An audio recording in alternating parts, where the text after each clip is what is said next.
Hello बच्चों, कैसे हो आप लोग। बच्चों, अभी तक हम पढ़ चुके हैं कैपेसिटर्स के बारे में बेसिक डिटेल्स, जैसे ये कैसे काम करता है, इसका प्रिंसिपल क्या है, ठीक है, इसकी वर्किंग, इसका डेरिवेशन, इसका कैपेसिटेंस।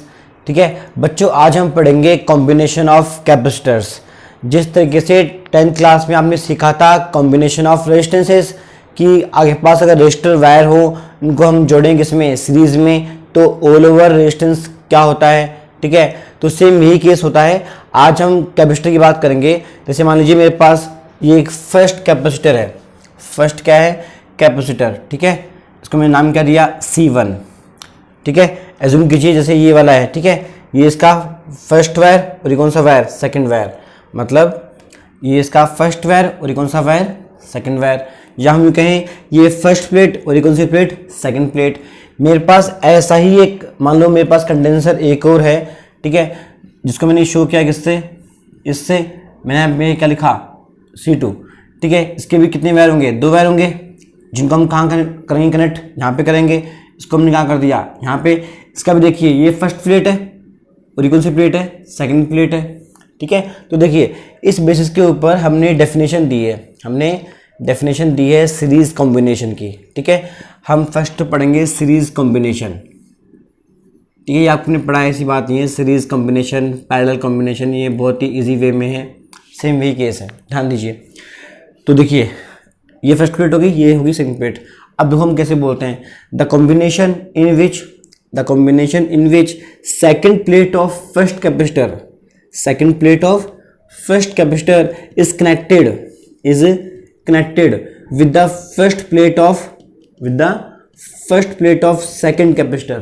ठीक है, मतलब फर्स्ट कैपेसिटर का सेकंड प्लेट जुड़ी हुई हो किससे? सेकंड कैपेसिटर के फर्स्ट प्लेट से। ठीक है, तो ऐसे कॉम्बिनेशन को हम क्या बोलते हैं? सीरीज कॉम्बिनेशन बोलते हैं। ठीक है, अब डेरिवेशन में आप मिनिमम 2 या 3 का ले लीजिए, कैपेसिटर्स ले लीजिए। मान लेते हैं एक बार कि मेरे पास एक और कैपेसिटर है जिसको मैंने नाम क्या दिया? C3। ठीक है, तो ये सभी किसमें है? सीरीज कॉम्बिनेशन में है। इसको आराम से आप क्या कर लो? रब कर लो। अभी तीनों बंदे किसमें हैं? सीरीज में है। फिर भी मान लो आपको नहीं आ रहा है, तो देखो बच्चों, हमेशा लाइफ में ध्यान रखो, अगर दो एलिमेंट्स जुड़े किससे? सीरीज, मतलब एक ही एंड से, तो उसको हम क्या बोलते हैं? सीरीज कॉम्बिनेशन बोलते हैं। ठीक है, तो वो चीज़ यहाँ पे आती है। ठीक है, जैसे इसको आप ऐसा मान लो, कोई पर्सन है, ये लीजिए, और एक और पर्सन है, दोनों दोस्त हैं मान लीजिए, दोनों ने यहाँ पे हाथ पकड़ रखा है, तो दोनों बंदे किसमें है? सीरीज कॉम्बिनेशन में है। ठीक है, वो चीज़ है।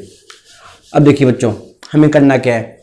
अब इसमें करंट फ्लो के लिए हमें सेल या बैटरी चाहिएगी। ठीक है, तो मान लेते हैं एक बार यहाँ पे हमने अप्लाई कर दिया पोटेंशियल डिफरेंस कैपिटल V। अब इसकी वजह से करंट फ्लो होगी। करंट क्या होगी? फ्लो होगी। तो देखिए करंट यहाँ पे जाएगी, यहाँ पे वापस आ जाएगी। ये आपने पढ़ा हुआ है, ठीक है, सर्कुलेशन। देखिए करंट जब यहाँ पे जाएगी तो आपने पढ़ा था ओम्स लॉ।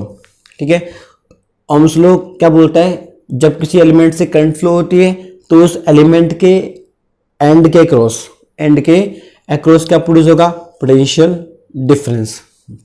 जैसे आपने नहीं पढ़ा ओम्स लॉ में, देखो थोड़ा याद करो जरा चीज़ों को।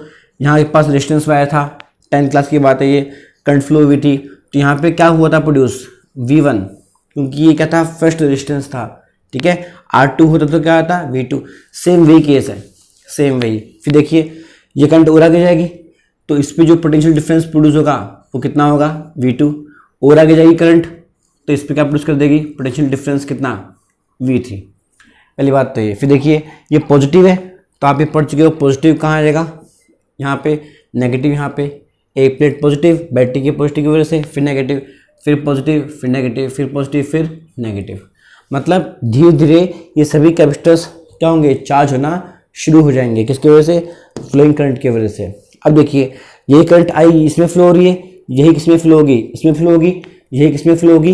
इसमें। इसीलिए सीरीज कॉम्बिनेशन में सभी कैपेसिटर में सेम चार्ज क्या होगा? स्टोर होगा। सेम चार्ज क्या होगा? स्टोर होगा। ठीक है, तो वो चीज़ है, ये आपको भूलना नहीं है, कभी काम आएगा आपके अभी थोड़ी देर में। ठीक है, अब देखिए बच्चों, अभी आपने पढ़ा नहीं है किरचॉफ वोल्टेज लॉ, ये आपके नेक्स्ट चैप्टर में आता है। फिर भी ये बात समझ लीजिए कि भाई किरचॉफ वोल्टेज लॉ ये बोलता है कि कि जो टोटल पोटेंशियल डिफरेंस है, जो अप्लाइड पोटेंशियल डिफरेंस है, वो हमेशा जो प्रोड्यूस्ड पोटेंशियल डिफरेंसेस होते हैं उन सबके सम के इक्वल होता है। मतलब V की वजह से क्या प्रोड्यूस हुई थी करंट, और करंट की वजह से क्या प्रोड्यूस हुआ V1 V2 और V3। तो आप ऐसा मान सकते हो कि V जो है वो बाप है और V1 V2 V3 क्या हैं, बच्चे हैं। तो ठीक है, वो चीज़ है। तो V1 plus V2 plus V3, ठीक है। अब देखिए इक्वेशन नंबर 1। अब देखो बच्चों इस टॉपिक का मतलब क्या है। जैसे वहाँ पे आप निकाले थे equivalent resistance of series combination, यहाँ हमें निकालना होता है इक्विवेलेंट कैपेसिटेंस। क्या? इक्विवेलेंट कैपेसिटेंस, ठीक है। कि कैसा बनेगा, कैसा बनेगा। तो देखिए बाय प्रिंसिपल ऑफ कैपेसिटर, आपको पता है, आपने पढ़ा हुआ है ये कि जो आपका पास V होता है वो क्या होता है Q बाय C होता है, ठीक है। V इक्वल टू में कितना Q बाय C। अब ये जो प्रिंसिपल है इसको हम अप्लाई करेंगे कितनी बार, 3 बार, क्योंकि अभी 3 के हमारे पास क्या है कैपेसिटर्स है। तो देखिए कैसे करेंगे, ध्यान दीजिए। यहाँ जो होता है ना V1, यहाँ जो क्या है V1, इसे कैसे बोलते हैं, ध्यान दीजिए, प्रोड्यूस्ड पोटेंशियल डिफरेंस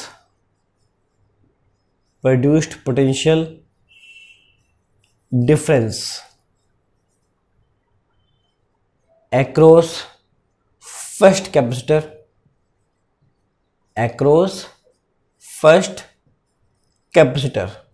ठीक है। C1 के अक्रॉस क्या प्रोड्यूस हुआ V1। तो देखिए यहाँ पे क्या आ जाएगा V1 आ जाएगा। तो देखिए चार्ज का रहेगा वही रहेगा भाई, चार्ज देखो सब में दो सेम करंट सब में फ्लो हो रही है, तो चार्ज भी कैसा होगा, सेम होगा, क्योंकि करंट क्या होती है चार्ज अपॉन में टाइम। इसके लिए भी आई है, इसके लिए भी आई, इसके लिए भी आई, तो इसके लिए भी क्यों, तो क्यू में कोई चेंज नहीं होगा, इसलिए हम Q1 नहीं लिख रहे हैं, ठीक है। नीचे कितना आ जाएगा C1, इसका कैपेसिटेंस कितना है C1 है, ठीक है। इन सिमिलर वे आपके नोट्स में आप लिखना produced potential difference across second capacitor कितना देगा V2, कितना होगा Q बाय C2। ऐसे ही मेरे पास V3 कितना आएगा Q बाय C3, ठीक है। और इन सभी वैल्यूज़ को, इन सभी फॉर्मूलाज का यूज़ हम कहाँ करेंगे, यहाँ करेंगे इक्वेशन नंबर फर्स्ट में। तो इसके बाद क्या आएगा, putting the values of V1, V2, V3 in equation first. ध्यान दो क्या बनेगा Q bye C1, Q bye C2 और Q बाय C3। पहली बात तो ये। अब देखो आपने पढ़ा है मैथमेटिक्स के अंदर हर चीज़ क्या होती है, बैलेंस होती है। अगर राइट टर्म को आपने क्या कर दिया, चेंज कर दिया in terms of charge upon में कैपेसिटेंस, तो जो लेफ्ट टर्म है वो भी क्या होनी चाहिए, कन्वर्ट होनी चाहिए। तो देखिए ये क्या है, टोटल पोटेंशियल डिफरेंस है, टोटल पोटेंशियल डिफरेंस। तो चार्ज तो वही रहेगा भाई, चार्ज तो वही रहेगा। अपन में जो कैपेसिटेंस आता है इसको हमने नाम दिया बच्चों CS। क्या दिया, CS। इसको कैसे पढ़ते हैं, ध्यान दीजिए, it is the total capacitance of the series combination, ठीक है, या फिर it is the equivalent capacitance of the series combination, ठीक है, वो चीज़ें। अब ध्यान दीजिए यहाँ से में से Q कॉमन आएगा, तो आपको पता है बाय मैथमेटिक्स इस नेक्स्ट टर्म के अंदर क्या होगा, Q सब में से क्या हो जाएगा, कैंसिल आउट हो जाएगा। तो ये पास क्या बचेगा, 1 अपॉन में CS equal to 1/C1 plus 1/C2 plus 1/C3, ठीक है। अब देखो बच्चों ये बहुत ही इंपॉर्टेंट फॉर्मूला होता है हमारे पास, इसका ही हम यूज़ करेंगे, ठीक है। तो अभी आप क्या कीजिए, आपकी जो नोट कॉपी है उसके अंदर यहाँ तक क्या लिख लीजिए वीडियो पोस्ट करके, ठीक है। अभी इस पर हम कुछ न्यूमेरिकल्स करेंगे और कुछ फैक्ट्स भी पढ़ेंगे, ठीक है, वो चीज़ें। तो मैं आगे बढ़ रहा हूँ अभी हाल फिलहाल, ध्यान दीजिए। देखो फैक्ट्स की बात करते हैं। अरे देखो बच्चों, मान लो यहाँ जितने भी कैपेसिटर्स हैं, जितने भी क्या हैं कैपेसिटर्स हैं, वो अगर हमारे पास क्या होते हैं, सेम कैपेसिटेंस के होते हैं। किसके होते हैं, सेम कैपेसिटेंस के। मतलब C1 equal to C2 equal to C3, ठीक है। क्या होता है, मान लो C के इक्वल ही कंडीशन होती है, ठीक है, ये पॉइंट 1 है। देन THEN, ध्यान दीजिए क्या होगा भाई, 1/CS है यहाँ पे, तो ठीक है 1/CS है। और ये सभी कैपेसिटर्स कैसे हैं, मान लीजिए सेम है। ऐसे बहुत सारे हो सकते हैं, हम दिखाएगा 1/c plus 1/c plus 1/c dash dash dash dash plus 1/c।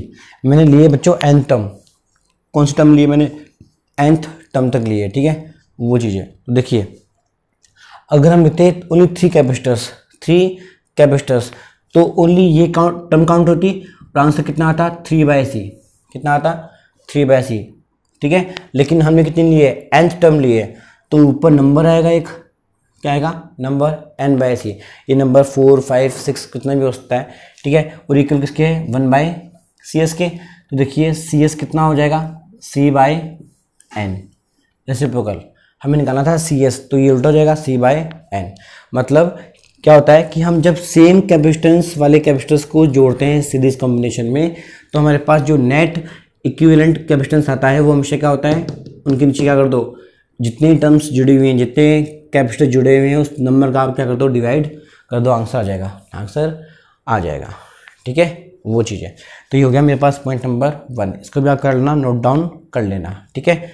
अब देखिए पॉइंट नंबर 2, ये बच्चों बहुत ही इंपॉर्टेंट है। पॉइंट नंबर 2 देखो कैसे, इसको समझने के लिए बच्चों आप एक काम करना, आप यहाँ पे ओनली 2 टर्म लेना है एक बार, क्या लेना 2 टर्म, ताकि इजी रहे आपके लिए कैलकुलेशन, क्या रहे इजी रहे। देखिए पॉइंट नंबर 2, अगर हमारे पास C1 है मान लीजिए कितना 10 माइक्रोफैरेड, कितना है 10 माइक्रोफैरेड, और C2 है मान लीजिए मेरे पास कितना है 20 माइक्रोफैरेड, मान लें, ठीक है। देन अब मैं बात करूँ, आपसे कहा जाए determine the equivalent capacitance in the series combination, तो आप क्या लिखोगे, CS equal to question mark, ठीक है। तो देखिए यहाँ देखिए इस फॉर्मूले में आपको पता है 1/CS आएगा, नहीं आएगा, एलसीएम लोगे आप तो क्या बनेगा C1 C2 प्लस C1, हमें CS चाहिए तो उल्टा करने से ध्यान दो क्या आएगा, CS इक्वल टू में क्या बन जाएगा C1 इंटू C2 अपन में C1 प्लस C2, आएगा नहीं आएगा। तो देखिए मैं चाहता हूँ कि हम ये प्लान ना करके डायरेक्ट क्या अप्लाई करें, ये ज़्यादा आसान होता है। कैसे, इसको देखो हम कैसे पढ़ते हैं कि जब 2 कैपेसिटर्स पैरेलल में होते हैं तो इनका हम पहले इंटू कर देंगे, अपन में इन दोनों का सम कर देंगे, इससे आंसर फास्ट आएगा बजाय उसके, ठीक है। तो आप ध्यान रखिए 2 कैपेसिटर्स के लिए मिनिमम जो पैटर्न होता है उसको आप ये वाला फॉलो कीजिए, आप बेटर रहेगा एग्जाम के लिए, ठीक है। अब देखिए CS हमें क्या करना था, फाइंड आउट करना था, तो देखिए ऊपर दोनों इंटू होंगे तो 10 इंटू 20 200, मैक्रो में स्क्वायर आएगा नहीं आएगा, मैक्रो इंटू मैक्रो, मैक्रो का स्क्वायर, अपन दोनों क्या हो रहे हैं सम हो रहे हैं। तो देखिए 10 मैक्रो प्लस 20 मैक्रो तो कितना हो जाएगा 30 मैक्रो। जैसे आप पढ़ते हैं algebra 10A plus 20A 30A, तो वही चीज़ है, ठीक है। अब देखिए मैक्रो से मैक्रो क्या हुआ, एक बार बचेगा, ठीक है, तो 0 से 0 भी चला गया, तो 20/3 माइक्रोफैरेड आएगा नहीं आएगा, ठीक है। इसको आप थोड़ा सा डिवाइड कीजिए, कितना आएगा 6.6 माइक्रोफैरेड। अब देखो बच्चों खास बात क्या है, ध्यान देना, एक फैक्ट होता है कि इक्विवेलेंट कैपेसिटेंस जो होता है CS, क्या होता है CS इक्विवेलेंट कैपेसिटेंस, वो हमेशा जो कनेक्ट हो चुके हैं कैपेसिटर्स उनके कैपेसिटेंस से भी क्या होता है कम होता है, क्या होता है कम। मतलब देखिए आप जो CS है, देखो इसका आंसर कितना आ रहा है 6.6 आ रहा है, ये देखिए ये वैल्यू इससे भी कम है और इससे भी कम है। तो हमेशा ही ये पाया गया है कि सीरीज कॉम्बिनेशन में जो इक्विवेलेंट कैपेसिटेंस होता है वो सभी कनेक्टेड कैपेसिटर के कैपेसिटेंस से क्या होता है कम होता है, ठीक है, ध्यान रहेगा। तो वो चीज़ें, ठीक है, ये भी बच्चों एक फैक्ट है। इसको आप बच्चों ऐसा भी मान सकते हो चाहो तो कि मान लीजिए आपके पास मल्टीपल कैपेसिटर्स हैं, मल्टीपल क्या है कैपेसिटर्स है, आपसे कहा जाए कि इनकी कैपेसिटेंस में आपको डिक्रीमेंट करना है, क्या करना है डिक्रीमेंट करना है, तो आपका जवाब क्या होना चाहिए कि उन कैपेसिटर्स को जोड़ दीजिए किसमें सीरीज कॉम्बिनेशन में, इससे इनका ओवरऑल कैपेसिटेंस क्या हो जाएगा डिक्रीज हो जाएगा, ठीक है बच्चों। तो वो चीज़ें, ठीक है। तो जो पॉइंट नंबर 2 है ये भी बहुत इंपॉर्टेंट है, इसको भी आपको भूलना नहीं है, ठीक है। अब बात करते हैं बच्चों थर्ड पॉइंट की, ठीक है, किसकी थर्ड पॉइंट की, जो बहुत ही इंपॉर्टेंट है क्योंकि आप लोग पढ़ चुके हो बच्चों capacitance in the presence of dielectric material, ठीक है। देखो बच्चों हम जब न्यूमेरिकल्स करेंगे तो उसमें क्या होता है कि एक बार ध्यान दीजिए, मेरे पास मान लीजिए 2 प्लेट है यहाँ पे, ठीक है। वो एग्जामिनर करता क्या है एग्जाम के अंदर कि इन दोनों प्लेट्स के बीच में P1 और P2 के बीच में डिफरेंट डाइलेक्ट्रिक मटेरियल क्या कर देगा फिल कर देगा, डिफरेंट क्या फिल कर देगा डाइलेक्ट्रिक मटेरियल फिल कर देगा। जैसे मान लीजिए यहाँ से यहाँ तक एक डाइलेक्ट्रिक मटेरियल क्या किया उन्होंने, फिल कर दिया। जैसे माइका, उसका जो डाइलेक्ट्रिक कांस्टेंट है वो कितना है, एप्सिलॉन R1, और जो थिकनेस है वो मान लीजिए कितनी है, T1, ठीक है। ऐसा ही मेरे पास एक और मान लीजिए कैपेसिटेंस है, एक और मतलब मेरे पास डाइलेक्ट्रिक मटेरियल है, जैसे सिरामिक मान लीजिए, इसको कोई दिक्कत नहीं है। इसका जो डाइलेक्ट्रिक कांस्टेंट है वो कितना है, लेट्स सपोज एप्सिलॉन R2 है, ठीक है, और जो थिकनेस है वो कितनी है, T2 है। इस तरीके से और भी होंगे। यहाँ पे हम लिखते हैं डायरेक्ट्रिक थ्योरी में क्या, एप्सिलॉन Rn, यहाँ पे क्या Tn, ये n टर्म शो करती है कि यहाँ पे जो मटेरियल्स हैं वो बहुत सारे हैं, 1 से कहाँ तक, n तक, ठीक है, वो चीज़ है। अब देखिए बच्चों, तो कभी भी आप हमेशा लाइफ में ध्यान रखना, प्लेट के पैरेलल वे में अगर डाइलेक्ट्रिक मटेरियल क्या है, फिल किए गए हैं, तो इन सभी डाइलेक्ट्रिक मटेरियल्स का जो इफेक्ट है उनको हम सेपरेट कर सकते हैं। जैसे इस इक्विवेलेंट कैपेसिटेंस को, इस इक्विवेलेंट कैपेसिटर को हम कैसे शो करेंगे, ध्यान दीजिए। ये मेरे पास प्लेट हो गई V1, इसको मैंने क्या कर दिया, अलग ही कैपेसिटर क्या कर दिया, बना दिया। यहाँ मैंने कर दिया एक प्लेट लगा दी, यहाँ पे क्या कर दिया, एप्सिलॉन R1। फिर मेरे पास ये क्या है, दूसरा डाइलेक्ट्रिक मटेरियल है, तो ये मैंने क्या कर दिया, एप्सिलॉन R2, एप्सिलॉन R3, ऐसे कहाँ तक, n तक, कहाँ तक, n तक। तो हमेशा ध्यान रखना लाइफ में कि अगर पैरेलली स्लैब हमने फिल किए हैं डाइलेक्ट्रिक मटेरियल्स के, तो इनको हम इक्विवेलेंट कॉम्बिनेशन मानते हैं, किसके, सीरीज कॉम्बिनेशन के, ठीक है। तो वो चीज़ है। अब देखो दोनों में क्या फ़र्क है बच्चों, ये तो है खाली, ये तो क्या है, खाली है। अब आपको पता है एम्प्टी कैपेसिटर्स जो होते हैं उनके लिए कैपेसिटेंस क्या होता है, एप्सिलॉन नॉट A अपॉन में D होता है। लेकिन अब ये तो फिल है, ये तो भरे हुए हैं, तो भी कोई टेंशन लेनी नहीं है आपको। क्यों नहीं ली, आप लोग पढ़ चुके हैं CM कितना होता है, एप्सिलॉन R इंटू में कितना, C होता है, ठीक है। तो देखिए एप्सिलॉन R कितनी बार आ रहा है, nth बार आएगा ये, एक बार एप्सिलॉन R1, एक बार एप्सिलॉन R2, कहाँ तक, n तक। तो ये चेंज हो जाएगा, इसमें कहीं कोई दिक्कत ही नहीं है, ठीक है। तो वो चीज़ है, ठीक है। तो ये भी आप ड्रॉ करना फैक्ट नंबर 3 में कि if we fill the dielectric material parallel to the plates between the plates of the capacitor, then we can consider the series combination of different dielectric material capacitors. Okay, तो बच्चों मिलते हैं next video के अंदर, जिसमें हम पढ़ेंगे parallel capacitors, और उसके बाद हम करेंगे कुछ न्यूमेरिकल्स, ठीक है, जो आपके लिए बहुत ही हेल्पफुल होंगे बोर्ड एग्जाम के लिए भी और नीट और जेईई के एग्जाम के लिए भी, ठीक है। तो वीडियो अगर आपको अच्छा लगे तो लाइक शेयर सब्सक्राइब करना ना भूलें, ठीक है।